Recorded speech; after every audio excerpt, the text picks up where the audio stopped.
Welcome to Don't Wait Till Pigs Fly with host Nancy Becker on Global Voice Radio. Nancy and her guests will share tips and recommendations on moving forward in your life and business now and not waiting till pigs fly. Here's your host, Nancy Becker. Good morning, everybody, and welcome to another edition of Don't Wait Till Pigs Fly, where we have conversations with and for business owners who are looking to take their businesses and soar higher.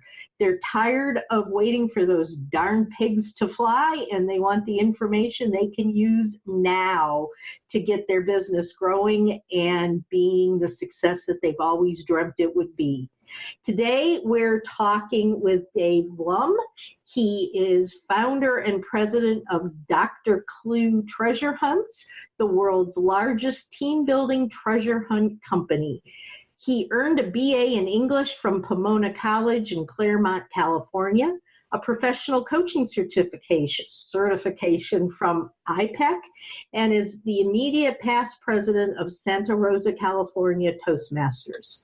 After a 3-year stint teaching English in Japan, Dave worked in tourism and the nonprofit sector before discovering his destiny as a treasure hunt master, team building trainer, writer, and speaker. Over the past 23 years, Dave and Dr. Clue have created over 150 team building treasure hunts worldwide on 3 continents for more than 800 clients, including Oracle, Cisco, T-Mobile, Bank of America, Apple, Autodesk, and many others. Just a few of Dr. Clue's treasure hunt locations include Santa Rosa, San Rafael, Healdsburg, San Francisco, Chicago, New York, Orlando, London, Paris, Geneva, India, and even Dubai. Wow, that is really an impressive bio, and it sounds interesting. Welcome, Dave. Thank you. Great to be here. Thanks. I have got to, before we even get started in anything, I need for you to describe for me what you're talking about when you talk about a treasure hunt. Well, interestingly, there's a difference between a treasure hunt and a scavenger hunt. Most people would assume they're the same thing, but those of us in the quote unquote industry know there's a difference. In a scavenger hunt, you would just be executing a list of objects. Find the object, put it in a bag, bring it back, count it up. The team with the most objects is the winner. In a treasure hunt, by contrast, you are solving clues that are site-specific. You solve the clue, and it leads you to a particular location in the treasure hunt area, carefully chosen by the treasure hunt master in advance. So in a way, I'm laying a trail of breadcrumbs, and if you solve the clues, you will reach all of the locations that I have discovered for you. Now, you do it as a team, and so it's really up to you to figure out who is the right person for each clue, because the clues are very tricky. They're based on puzzles and code and cipher and trivia quiz, the whole kitchen sink, Morse code and Pig Latin, everything we can think of. So you solve the clues, you reach different cool locations, and if we've done our job right, you're going to get an irreverent walking tour of the coolest hidden treasures of the area at the same time that you're building your relationships and your communication. That sounds fascinating. It also sounds like a couple of different things. Is it like the Pokemon stuff that everybody's doing these days? Or I don't know anything about Pokemon. It just sounds like they go on these little hunts trying to find clues. It's not dissimilar.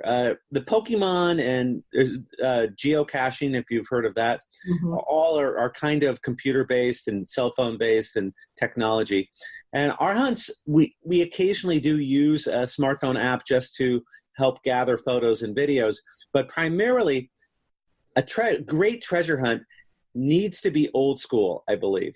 That means pen on paper solving puzzles. Because there's only so much you can do on a little small screen of your cell phone. But a great treasure hunt, you are writing right on top of that clue, and you are decoding that Morse code. And so it's a little bit more of a tactile pirate treasure hunt kind of concept, which I think people are hungry for.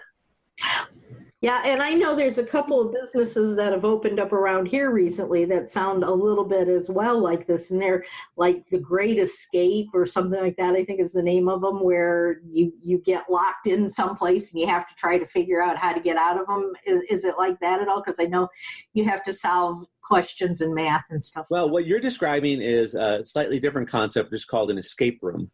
And in the escape room, which started a craze in the last few years, you are locked in a room. You have to work together as a team to solve puzzles, and then your goal is to get out of the room. You've got an hour or an hour and a half to escape. And I would say that our hunt is kind of like an escape room without walls. So you're not locked in anywhere, but you are going to be solving similar kinds of puzzles and codes. The only difference is that you're not limited to 8 or 10 people. You can do dozens and dozens of people. Also, it's highly facilitated. The escape rooms are usually not. And there's no walls, which means that we take advantage of the neighborhood, the park, the museum, the community, so that, again, you're getting out and you're feeling this expansive feeling as opposed to being locked in a room. Yeah, it's a much more positive feeling. I can tell just from listening to you. You know, I think your main thing with an escape room is let me out of here. You know, you're not really taking advantage of.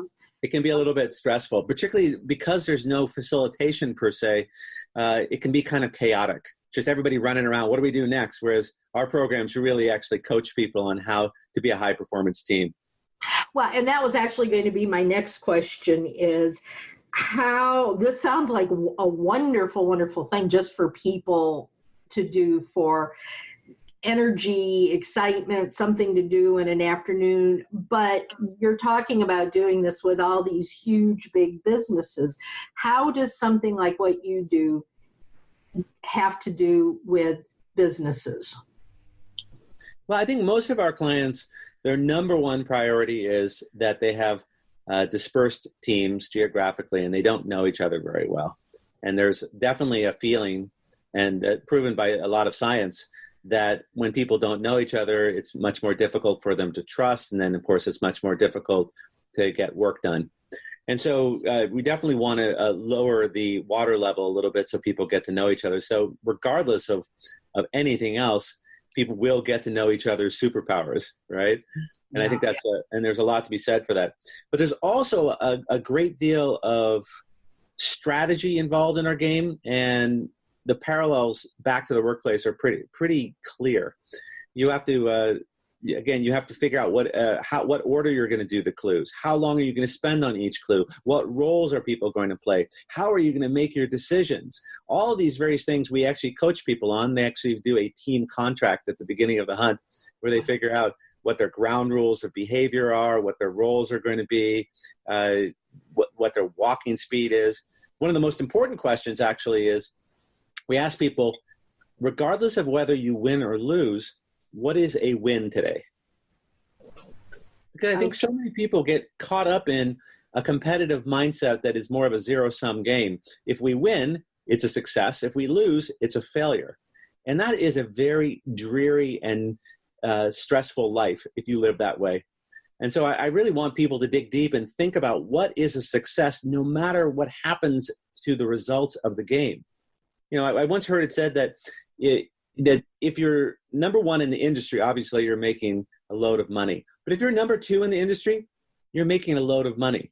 And everybody's like, we have to be number one or nothing. It's like being number two is not the worst thing in the world. If I were number two in my industry or number three in my industry, I would be very happy. So I think there's an attitude that we can encourage in our programs that I think is very, very relatable. And I think the number one thing is that we always have some element of cross-team collaboration.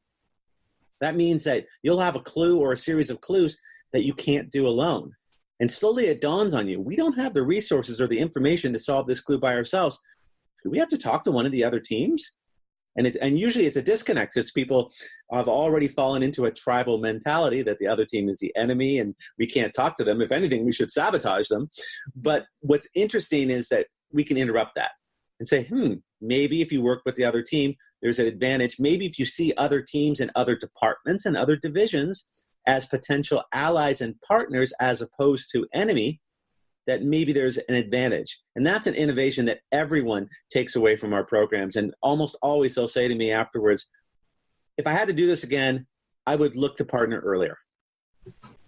I love it. And I can see, considering most of the businesses that I work with are little 1 and 2 person businesses, and, confrontation and competitiveness for as long as I can remember, and I'm sure a whole lot farther back in history, that's been the main form of business rivalry. Is, we look at, I don't want to have anything to do with you because you're my competitor.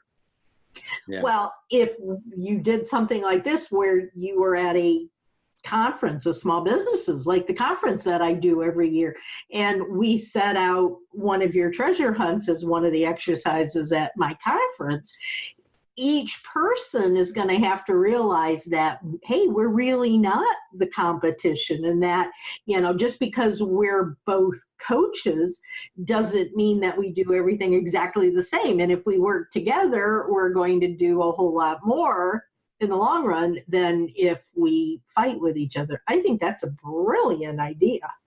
Yeah, the challenge in all of these activities is how much competition do you want to encourage? Because it's particularly big companies and corporations, they are set up in a competitive way. And so they are very familiar with that mindset.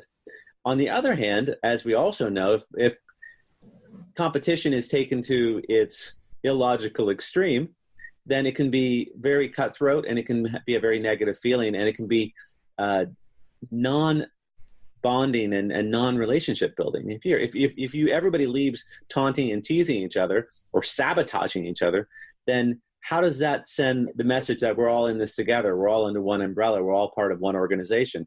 And so you don't want to leave people with that.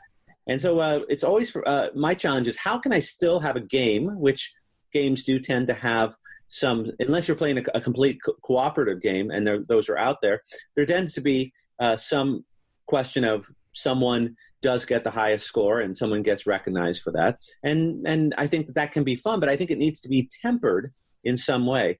So, for example, I never say the word winner, loser, or competition during my programs. All I say is, I challenge you to get a perfect score. I challenge you to get the highest score. Sometimes I'll even say, I challenge you to get the highest score that's ever been achieved on this hunt and break the world record. I love it.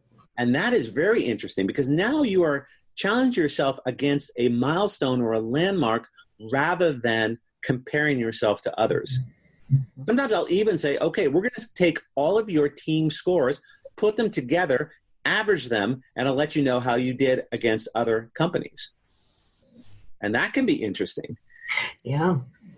The other thing that I'll do is I will very often have a team activity, a large team activity. All the teams work together, and I'll do that before the hunt, just to sort of seed the idea that first and foremost, we're one organization.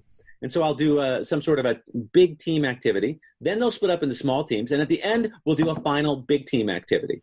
And so there's a lot of ways that you can still say we're having a fun game, and there definitely is a winner. But let's not get carried away. Let's not make the competition be a disruptive force so that we leave here more disjointed than when we started. That's not the purpose. I love it. I love it. It's amazing. And I've never really, there have been, like we mentioned earlier, there are other things out there that are similar / different, but I'm not sure that there's anything else exactly like what you do out there. How did you get started doing all of this? Well, I think you hit it right on the head, Nancy, that sometimes you have to bring something in the world that doesn't exist. And particularly if you're looking around and you're trying to find a fit in some organization, for many people that works fine because somehow or another your values align with the values of the organization or of the founders. But sometimes for me in particular, I just couldn't find it. I couldn't find that thing that would really, truly excite and engage me. So I had to bring something new in. And I didn't know what that was going to be. It was not easy. What finally happened was I decided, okay, if I'm going to perhaps start a business, what would be the core components of it? What would be my touchstones that maybe if I figure out what I love doing, I can build something out of that? And so when I sat down and I said, okay, well, what do I love doing? Well, I love traveling. And I really love traveling. I spent much of my 20s in Japan and then flitting around through Asia and in Europe. So I've always loved exploring and finding cool places and then in some way trying to share them with people. I was also a tour guide for a while, so I love travel. I love working with teams and groups. I was a resident advisor in college. I taught English in Japan, of course. I worked as a tour leader. And so group work has always been something that excites me. To take people from a disorganized group of people who don't know each other to a lean, mean fighting machine where they're bonded and they're efficient. I love that process. And then the third thing is I have always loved puzzles and games, like incredibly enthusiastically. That's all I did when I was a kid. I would get together with my friend Mike and we would play every board game and then we'd play them again. And then we'd find new ways, like, combining games. We'd go through a book of card games trying to figure out, okay, what can we play? So we would do this after school on the weekend all the time. This was our thing. So I thought, okay, how can I combine games and puzzles, travel, working with groups? And I came up with this idea. And it was an idea that was already out there. Treasure hunts are a very, very old and traditional idea. There are many, many movies. Even now, every few years, someone comes out with a treasure hunt movie, like National Treasure, Indiana Jones, The Da Vinci Code, Rat Race, The Goonies. And I just thought, if I can take that concept that is so fun and engaging, combine it with my other interests, let's see what happens. And then right from the beginning, I wanted it to be a team building event. I didn't want it to be a public event with cutthroat competition like in the movies. I wanted it to be something where people would be really exploring social dynamics, really exploring how you can get to know each other and become efficient. And this is what I came up with. And fortunately, other people have shared my enthusiasm, so I've been able to do this for 23 or 24 years. Wow, 24 years. That's incredible. How do you maintain your energy day after day? Well, fortunately for me, since it's based on my three biggest interests, I'm usually doing one of those three things almost every day. If I'm not, some days I'll be out scouting a new treasure hunt, which means I need to go to a new area. It could be a park or a museum or a neighborhood and walk every single inch of it, every block, poke my head into places I shouldn't, and take notes and find wonderful discoveries. Other days I'm out facilitating a program, and other days I'm at my office working on new clues and trying to figure out new puzzle ideas. So that's helpful that I just get to do some of my favorite things almost every day. But I think it's also, as an entrepreneur, you have to be very resilient and you have to be gritty, because there are days when you don't have enough work. There are days when you're doing bookkeeping all day and it's boring. There are days when you're making calls and it's cold calls and the clients are not happy to talk to you, and so you get a lot of no's. So you have to energize, charge your battery.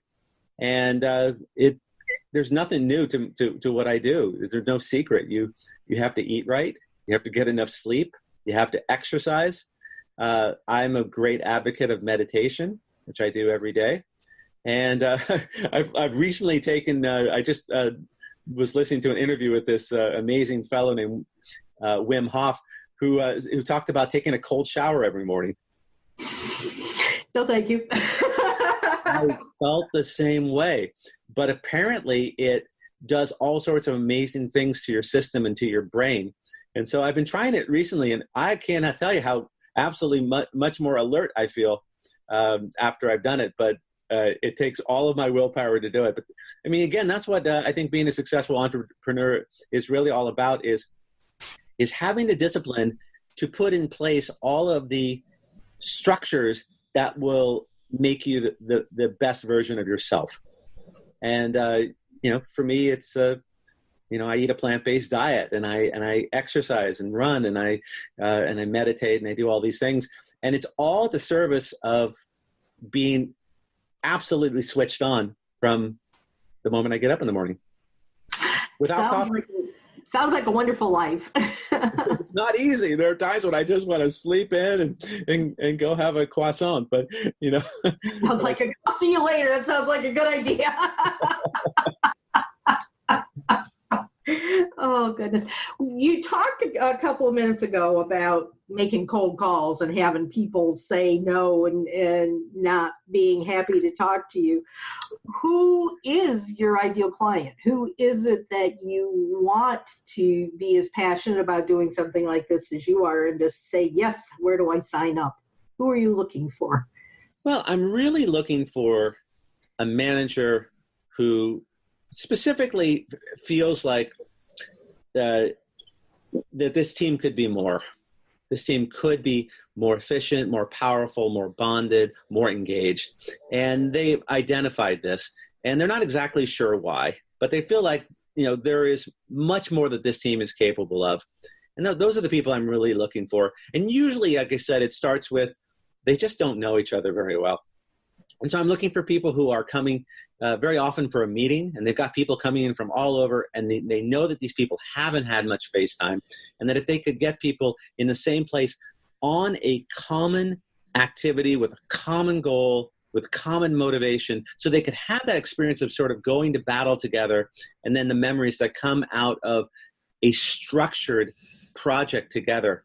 I think that's the kind of group I'm looking for. So usually it's a manager who is very excited about engaging his team, but very often it could also come from HR, and it could also even be an office manager, because there are a lot of different people that initiate this kind of activity. Sometimes it's the executive assistant who goes out and searches and under express mission from their boss. So there's a lot of different people, but sometimes it's the whole company, sometimes it's one department, sometimes it's a sales team. It really varies, but it usually comes down to a manager who thinks that their team could be more, and I'm here to help. So it's generally a larger company. If somebody came to you that said, I own a 5-person office, can you help us? Yeah, I'd say it's generally true that it's generally a larger company, but not always. It could be. I've done lots of programs for nonprofits. I've even done fundraisers, which can be a lot of fun because you have a lot of people coming in. Sometimes it's a whole office. It seems like over the years we've done a lot of programs for dental offices where they've got 30 people in the office, and let's just get everybody out of the office to really build some morale, build some rapport. So it could be a small company where it's all hands on deck, or it could be a department or division of a larger company. It really completely varies. That's interesting. Speaking of dentist's office, that just popped something in my head. One of my earlier podcasts was with this great guy who he and his wife own a large dental company. And, I'd be happy to put the two of you together because I think he might be really interested in doing something like this. He's very excited about doing the most that he can for his employees. So well, I will send you his name, and I'll actually contact him too. But if you go back and look through my podcasts, you'll find him in there. Thank you. So often the biggest issue with team dynamics is that because people don't know each other and human beings are tribal, they'll see other people outside of the tribe as the other. I mean, of course, see this in our politics today in our divisive country. And when you see someone as the other and see them as somehow less human than your team, they're less human, then it's very difficult to put yourself in their own shoes. I mean, how many people would put themselves in the shoe of a cow or a pig or some other non-human creature? And of course, which I think is well worth doing. We do it with our dogs and cats all the time. But when you don't put yourself into other people's shoes, then obviously you're going to have an issue with empathy, and you're going to have an issue with trust.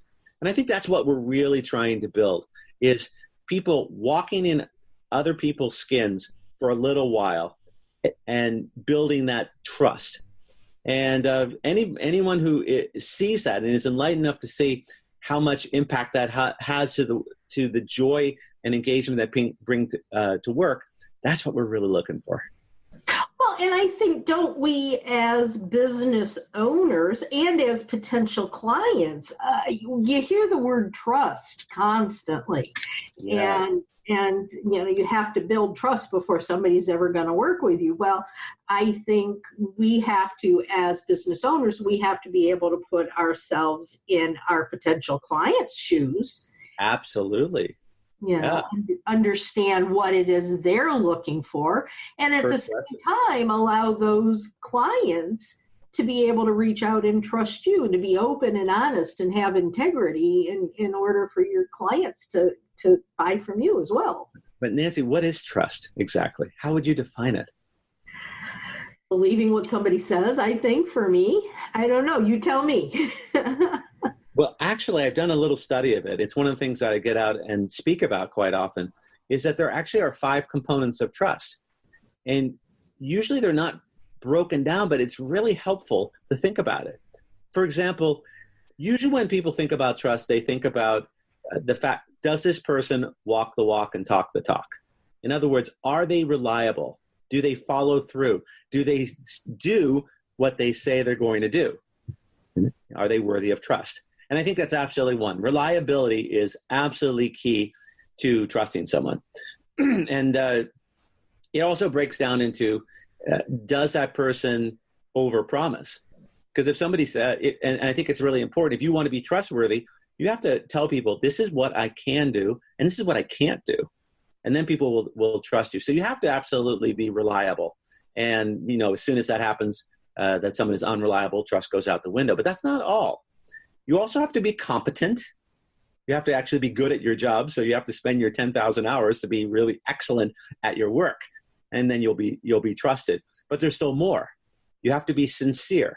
And we all know that if someone is caught in a lie, your trust goes, it goes out the window. It goes running away.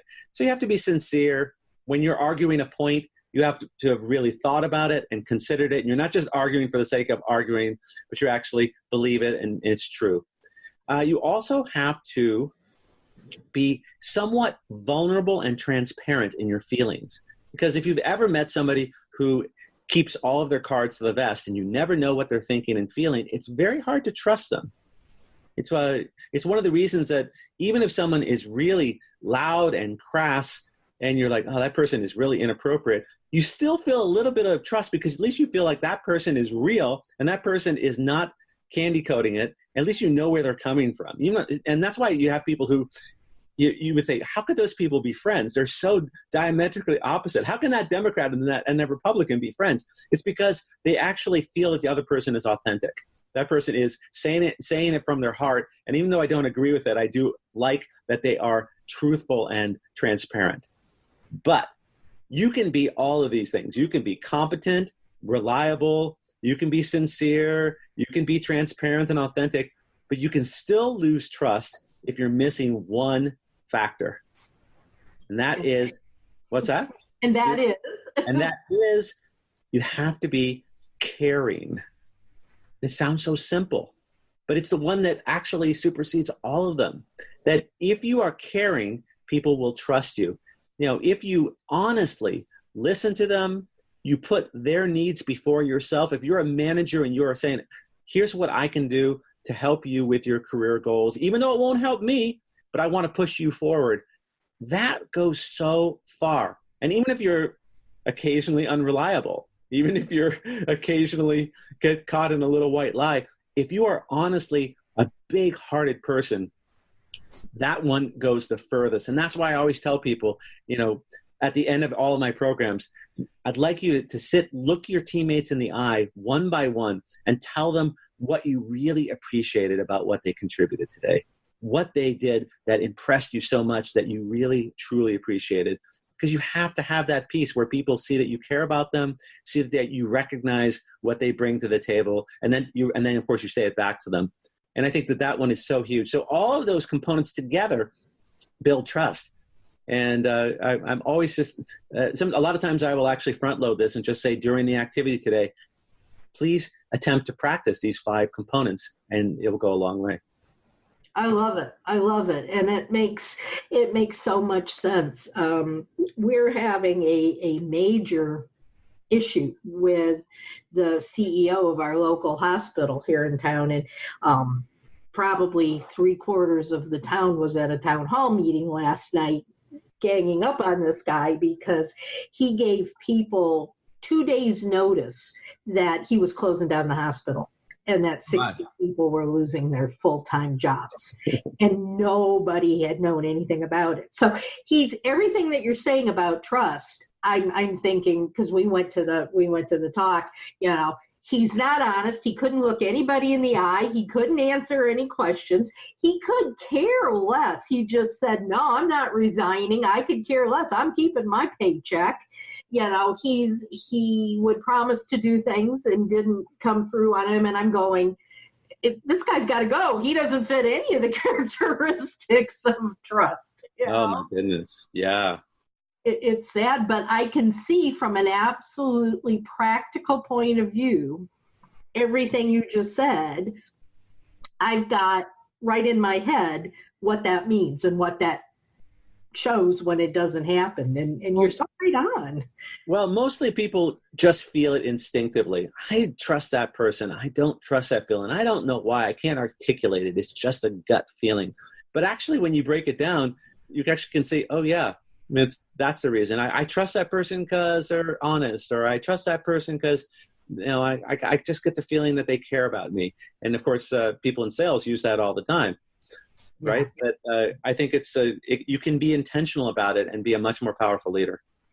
I love it. I love it. That's just, once we get off of this call, I'm going to go, okay, what can I do to make sure that I am much more of that kind of a person? I think it's really important that we all, just as human beings, regardless of whether we're business owners or, employees or anything, I think just as human beings, we need to take those things into consideration and do the best we can at them. Thank you. Yeah. It's kind of like if you think about Star Trek, you had Mr. Spock. And there were some people that had trouble trusting him because of the way that he approached things with logic, that he didn't necessarily demonstrate the caring. And isn't that true that there will be people in your office who have a certain kind of personality, and you're like, I don't know, that person's not warm and fuzzy and squishy. But somebody else might trust that person because that person is extremely competent and reliable. So it does also come down to the personality they're working with. So you have to understand the personality of your clients and be trustworthy in a way that they value and appreciate. Absolutely. That's so important. Well, Dave, thank you so much for today. This has been an absolutely wonderful conversation, and it's leaving me with a whole lot to think about and work on, I know, and I'm sure that my readers do too.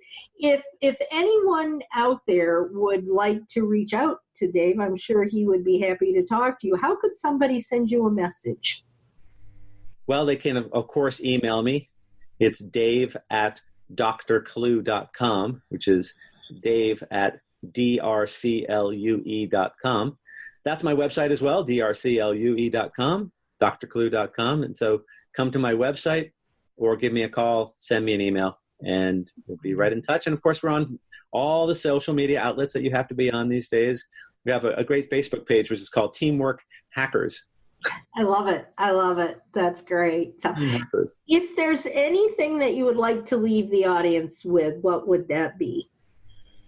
I would encourage people to adopt a treasure hunt mindset in your life.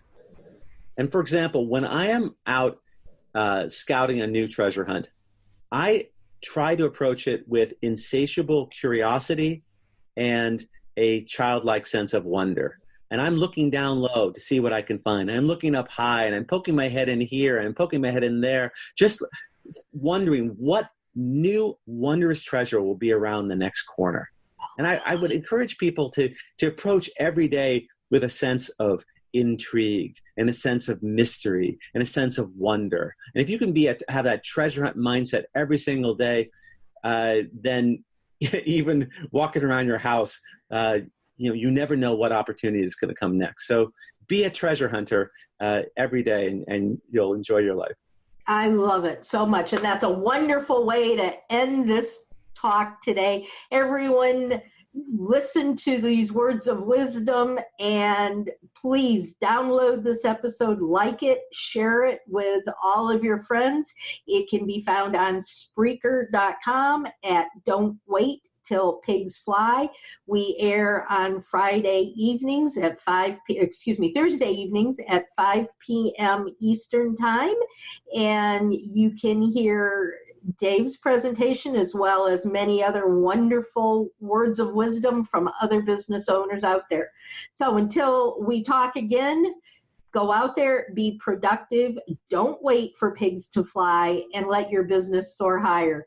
Talk to you all again real soon. Y'all take care. Bye-bye. Thank you for listening to Don't Wait Till Pigs Fly with host Nancy Becker. Join Nancy every Thursday at 5 p.m. Eastern on Global Voice Radio.